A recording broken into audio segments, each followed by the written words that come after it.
ভাইটাই ওই যে 3 রাস্তার মোড় আছে ওখানে, ওই জায়গাতে আসতে যে ট্রাকে ধাক্কা দিছে, জায়গায় একজন মারা গেছে আর হাসপাতালে আনতে যে 2টা।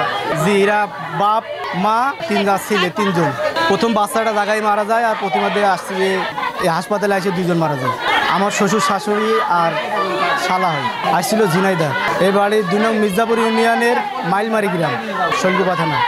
ট্রাকটাও ঝিনাইদহ হুজুর আসছিল, এরা পার হয়েছে আর পিছনটা এসে মনে করেন যে মাইরা দিছে।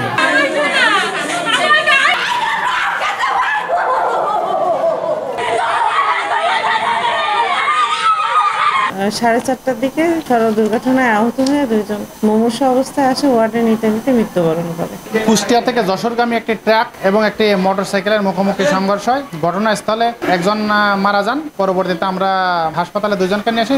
আসার পরে 2জন হাসপাতাল থেকে ডাক্তার মৃত ঘোষণা করেন। ট্রাকের চালক পলাতক, কিন্তু ট্রাকটি আটক আছে, আমাদের হেফাজতে আছে, আইনগত প্রক্রিয়া চলমান আছে।